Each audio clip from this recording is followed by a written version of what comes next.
Tales from the wild. Stories from the heart. A journey into the mind and soul of fired-up business professionals where they share their vision for the future. And hear from a different non-profit organization every month as they create awareness of their goals and their needs. Dive into a world of untamed passion as we join our host, Shireen for this month's episode of Friends from Wild Places. Amazing. And I would love if I can even be a part of it in any shape, way, or form, Janet, just to support you, or even help funeral directors going into the profession with burnout, or even our seasoned directors. Just something. I just think there's just so much amazing work and initiatives that you are doing and continue to do. And I know Shireen wants to get to the nonprofit, but I have one question I want to ask you. Do you get signs from Ted? Like, does Ted, do you get any, feelings or anything that you can share? Is there something that you see or feel, or is that something not that you've had experienced? Is that the reason you wrote your book, to add to what Tanya says? Is that the reason you wrote your book as well? I did have that experience, and that's why I wrote my book, because I had a dream that I went to heaven and saw Ted, and it was a really powerful, the things that he told me were just incredible. One of the first questions I asked him is, it was a year almost to the day that he died that I had this dream. And first thing that I said when I saw him is, do you like living here? And he said, Mom, I love it so much, I don't want to go back. Oh, wow. And what's the name of the book, Janet? What's the name of the book? It's called Visiting Ted in Heaven. Okay. And where can our listeners find it? They can find me on LinkedIn, and then I can work on getting them a copy. Okay. I like that. That is beautiful. So touching. I have to get the book as well. Well, I like to do it that way because then I can get to know who wants a copy, and I can put a name in it and sign it. It just feels more personal than just a book sale. So I wish I could give you a hug, Janet. That's such a wow, that's such a beautiful story. Let's move on to the nonprofit, because that's also really important to the three of us. We love to support a nonprofit every month, and try and fulfill a need wherever we can. So this month, we want to support a nonprofit called Brighter Days Grief Center in Eden Prairie, Minnesota, which is something that a nonprofit that Janet has brought to our attention. We will have the website for you guys to go and have a look and support. But Janet, please just tell us a little bit about the organization and how we can support it. Yes, I would love to. This is an organization that I became aware of a couple of years ago, and I just fell in love with it. And when I found out kind of what their mission was, I was like, I want to be part of this. I don't know what that looks like, but I want to be part of this. I recently joined their board, and again, I don't know what the future looks like with them, but I'm here. What they do is they provide free resources for grieving Minnesotans. So my goal in joining them is to try to spread awareness within the funeral home communities that this is something we can be offering to all of the families. It is free. They provide grief counseling. They provide aftercare. They provide so many services. You have questions on probate or questions on other things. They will provide like a free info session to get you connected with who you need to get connected with. And their long-term vision is to actually build a grief center, a building where you can go to grieve in Minnesota. We can have yoga studios, we can have quiet places. And I love that concept, because in a world that becomes so increasingly full of technology and noise, I love the idea that we're trying to carve out a quiet place for people to grieve. Yeah. Because grief looks different for everybody. So it's so nice that it's like, this is come. This is the safe space. Bring yourself and your grieving hearts and deal with your grief however you need to. But we've got everything here. So that's so nice. Yeah. I love that. Just so everyone knows, we're going to put it in the notes, but it's www.brighterdaysgriefcenter.org. That's brighterdaysgriefcenter.org. We will put that in the show notes. Please go and click on the link and go and see what beautiful things this organization is doing, which Janet is a part of and is part of the board. So I'd really like to see an impact done for the organization to get to their mission and to reach their goals, as well as for those people that need that space, that grieving space. All right. Okay. So we've come to the podcast where it's a little bit more lighthearted. Things we're going to discuss is more along the lines of our interests. And first off, something that Tanya and I absolutely love is true crime. I do too. Good. This is why I thought we always have this little segment of the podcast where we absolutely love to talk about all the current criminal cases that are ongoing or have just closed, and that have caught our attention. And this one is the Ballerina trial. I'm not sure if any of the listeners know about this trial, but I'm going to give the floor to Tanya to give us the deets, and then let's chat about it. Yeah. Yes. So my passion, Janet, so one of my background for formal education was in criminal forensics. So it's kind of like it kind of ties in the mortuary with the, crime scene, kind of ties it together. So we are always encouraging our listeners to, make an impact, just as you have shared your journey, Janet, with us. So anything we can do to inspire others, inspire leadership, have people maybe go back to school, take on that degree that they've always thought they couldn't do because they're too old, or it's too expensive, or whatever the reason is. So one of the more recent trials was the Ballerina. So what was really near and dear to me is that's on the west coast of Florida, where I actually grew up in the funeral profession for just under 13 years. So the west coast of Florida, Manatee County, Bradenton, you'll hear them reference that in the trial. So if anyone is listening to this on the recording, obviously you can just YouTube Ballerina trial in Florida, and they can find all the, the day-to-day updates with it as far as how it transpired. So I wanted to open it up. So basically what happened was there was a young girl who met this man. He was 30 years her senior, and he had a child that he was married, and the mom had passed. So he had like an adolescent child, and then this new woman came into his life, and within 13 days of meeting, they actually married. And the whole trial kind of goes through what happened, because she and he ended up by themselves, and she shot him. So they just closed very recently, and she was actually convicted of manslaughter. So I just wanted to just kind of open it up as far as if you're familiar with the trial or watching it, any thoughts about, maybe leading up to the actual actual conviction, as far as any thoughts. Or so let's start with that, Janet. Anything, are you familiar with it? If you saw it, anything you want to shed light on? Well, I'll start by saying I just finished saying how people have big opinions on social media. Now I'm going to share my opinion. So take that for what it's worth. I'll just say we never know anybody's story. Exactly. But I will say, from the little I saw about it, it seemed like a situation where it was two people who didn't know each other very well for very long. And it sounds like there was potentially some domestic violence in there. And I think the question was she protecting herself? And, gosh, those are hard situations, because,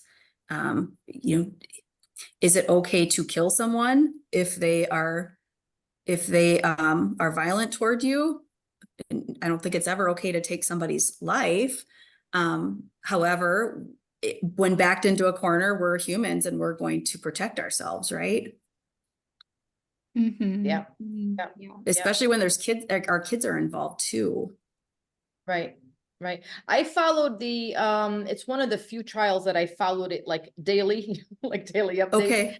And the chief medical examiner, which was Dr. Russell Vega, who was actually the medical examiner that oversaw our funeral home, because they oversee 3 counties. So it was very interesting to see his take as far as, the gunshot and what his take was.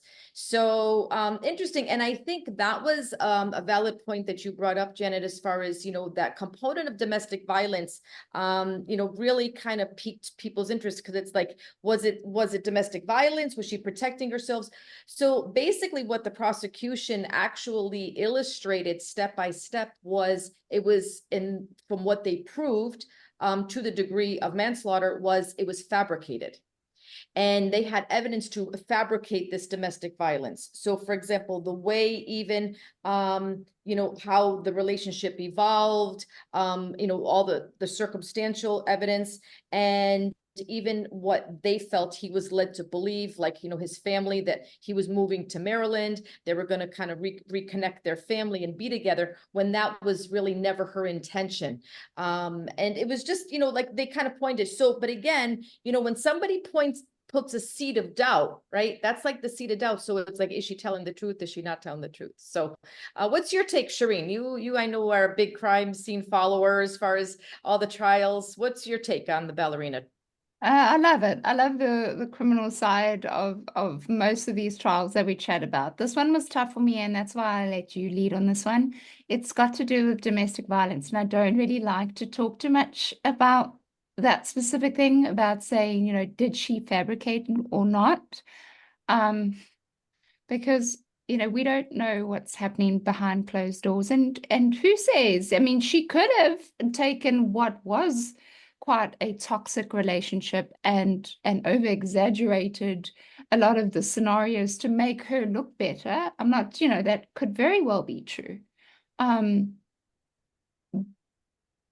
I won't take away from a woman when they actually say it was toxic, because whether it be the man or the woman or both of them, and them together create the toxic environment, people change in that toxic environment, and people cannot become themselves, and they become monsters, and they do things out of the ordinary that they don't normally do, which is exactly, I'm repeating myself, but it's they will do things to each other, and a build-up can, on top of one situation, on top of the next, on top of the next, can very much make a person a little dilly on both sides, and it could very easily turn into the perfect scenario where things can get out of control. And it could have been him lifting up the gun and shooting her, or could have, it was her this time. But toxic relationships behind closed doors, abusive as they are, it's very, very hard to say to someone that, you're lying and that's not true. Yeah. Do I make sense? That's why I'm not very good with talking about domestic violence, because it's a tough, Well, I don't want to really judge it too much. You know what I mean? you don't want to take away from the people who are in Yeah. real situations, right? Yeah. Like, I mean, that's the risk of Yeah, like, for sure. victim shaming or whatever. Yeah. 100%. Yeah. And Jenna, I also want to just tie it back to your story and journey as far as, people's comments, right? I mean, like whether it's, on this trial or any other trial, like people's comments, we kind of do our best to stay off of political realms on this podcast, but even it's just sit back and just like shame. I mean, it's amazing. It's almost to a degree of like you experienced. I mean, personally, people feel that they can say anything to anyone. I mean, do you have any thoughts on that as far as this, like comments on, social media, or, anything that people just like, how do you stop the noise, I guess is the, what's your take? Well, I'll say two things. For the people who are saying it about other people, I would just ask, what is the benefit of doing it? Because there are real people on the other side who are reading it. And is it helpful? Is it going to, is there any way that you're going to change someone's opinion by being a keyboard warrior? I mean, usually changing people's opinions or it usually involves a conversation with people. And so I don't know that just simply, writing a comment here and there that's hurtful is really going to make much of an impact anyway.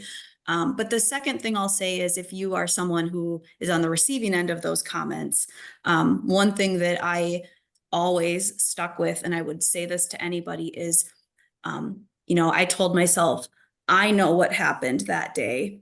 I know what kind of mom I am to Ted. And I know that God knows what happened that day. And God's opinion is the only one that matters to me. So I don't care what anybody else's opinion is. And that kind of put me in the right mindset that when someone would say something mean or hurtful, it made me kind of feel bad for them. Like, who hurt you to make you want to say something like that to me? I feel bad for you. Yeah. Right. Yeah, and I think that's the most important thing to remember is hurt people hurt people. And these bullies Yes. that sit behind their keyboards and troll people and say the most disgusting comments to any content maker, to any person that has been in a horrible situation like yourself, Janet, anybody behind a keyboard that wants to put a negative comment. It's honestly, unfortunately, it lies with them. They must have gone through something really horrible in their life to be that way. And we do feel very, very sorry for them. And we can't change them. There's nothing we can do to change any of those people behind those keyboards. They need to realize it themselves and go, oh my gosh, I'm actually a really angry person. Why is that? And then do some deep dive on yourself and figure it out. Yeah. Go figure it out. Why are you like the way you are? We all have to figure it out. We all have to change and work on the bad sides of us. You should work on yourself instead of trying to point fingers at everyone else and judge everyone else's life, because your judgment means nothing to any of us. Yeah. And really, I would say the only thing that we actually can do is to not give it power, like to not react to it, because when we react, that's what they want. Very powerful statement. Very powerful. So two things I just want to just kind of bring to the close from this section, and let Shireen close out our podcast. So a couple of things, Janet, I just wanted to just another question or two for you. So you're teaching at the mortuary school currently. Was that did you find that wanting to go back into funeral service in some shape, way, or form after Ted's passing, or was that two separate, did that kind of steer you back, would you say? I really didn't know what I was going to do career-wise after the Sturdy Act got passed. I had basically worked for free for like 7 years. And I didn't know where my career was going to take me or what I was going to do. And then this opportunity came up to teach one class at the university in the mortuary science program, actually in accounting. And I thought, maybe this would be a step in the right direction. And, it kind of ties in my roots with business and with mortuary science and Ted's story. And, something just said this was the right step to take. And it kind of turned into, oh, how about a marketing class? How about a business class? How about teaching this and clinicals and all?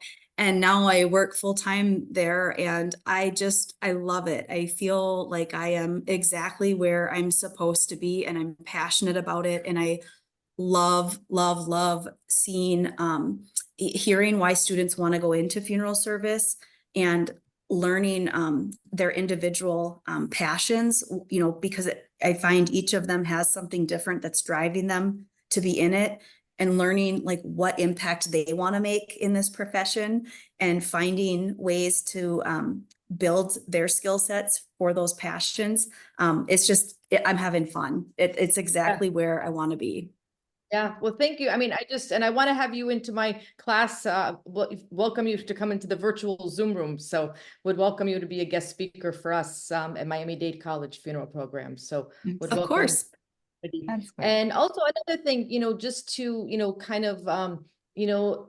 of conclude in a sense of, in the mortuary world, people used to ask me when I was actively working at the funeral home, like, is it sad? Like, is it sad to be in the funeral profession? Is it sad to see, dead bodies? It's sad to work with grieving families. And, something just kind of like came through me. It was almost like an inspired moment was, we are all here for a journey, right? And in Florida, we take care of, even a mom that's pregnant that, loses the fetus at 20 weeks gestation and beyond. So, I mean, we take care of, in vitro all the way up through, I think the oldest lady that I took care of, I think was like 106. And every type of situation in between, every culture, every race, every age, every type of death. And I really just had like this moment many, many years ago saying, you know what? Everyone is here for the time that they're supposed to be here. And sometimes there's deaths that you would think like, somebody falls, like, many stories and you read in the news that, they survived and somebody else falls off like a little step and dies. So it's like, so from me, it's from my perspective, I truly believe that, we are, God's children. We're here to do what we're supposed to do in the time we're supposed to do it. And then he takes us back, and so I don't know if that, resonates with you, Janet, as far as, because sometimes we try to make sense of things that they're not sense, like, there's like no rhyme or reason. Like, why did this happen? Why was Ted so young? Why did he, but again, if, you shared that, with the grace of God, that, it's like maybe his time was to have you be on this mission. And then, that's, till you get reunited with him. So I don't know. I just wanted to share that. Yeah, that's really beautiful. And I believe that too. I believe, it's a really scary thing to think about impermanence, but that is reality. And Right. as a parent, the thing is that we're just not supposed to lose our children. We're all going to die someday, but we're not supposed to, we're supposed to die first. Right. We're not supposed to be around when they do. And so it's not a problem that they died. It's a problem that they died first. Right. And that we were here to see it. Yeah, I had taken care of a mom that lost an 8-year-old little girl due to cancer many years ago, when I was at the funeral home. And, we sat and we had coffee, and it was, she came in for some, picking up the death certificates and things. And, one thing that she shared with me, and I had served, unfortunately, quite a few moms that had lost children. And one thing that she says, she goes, I always feared, like, I didn't know how my daughter was going to take care of me when I died. And she says, I was able to bring her in this world and provide her the gift of going out of the world. So in a very sensitive, like, I don't know, words that I never thought about before, like, like, what would our children do? I don't know. It just, in that moment, like, it was another perspective, I guess, another perspective that I had never, thought about. So I just appreciate you so much, Janet, just for, sharing your story. If we could have our listeners, hearing this, hearing your journey, Ted's journey, if people just want to go out in the world and do something in honor and memory of Ted, what can you ask that we do? That's a great question. I would say, if you want to just do something good in the world, do a random act of kindness, please, in Ted's memory, for somebody else, and pay it forward. And if you have an inclination to make a monetary donation, I would encourage you to donate to Brighter Days Grief Center, the nonprofit we talked about, because they have done some phenomenal things. And I have no doubt in my mind that they have so many great things coming in the future that they are going to do for grieving families. Nice. Beautiful, beautiful. Oh. We'll keep Ted's memory alive. I welcome you into my classes at the college. It's been an absolute just, moment in our life that we can share your journey, Ted's journey, and, just spread awareness on so many different important levels. So thank you for being our guest today. Awesome. Yeah, Yes. thanks for Thank you, having Janet. me. Yeah, absolutely. Thank you so much. We've come to the end of the podcast. So we will have all the details of where you can reach out to Janet or to Tanya or to me in the show notes. If you want to go on to friendsfromwildplaces.buzzsprout.com, that's where you're going to find all our content. Go and listen, tell us what you think. And if you want that bonus content, click on subscribe. It's only $5 a month. That's friendsfromwildplaces.buzzsprout.com. And we will see you next time. And remember, you got this. And stay wild. Bye, guys. You've been listening to Friends from Wild Places with Shireen Bueta. Be sure to subscribe to the podcast from the links to catch every episode and unleash your passion.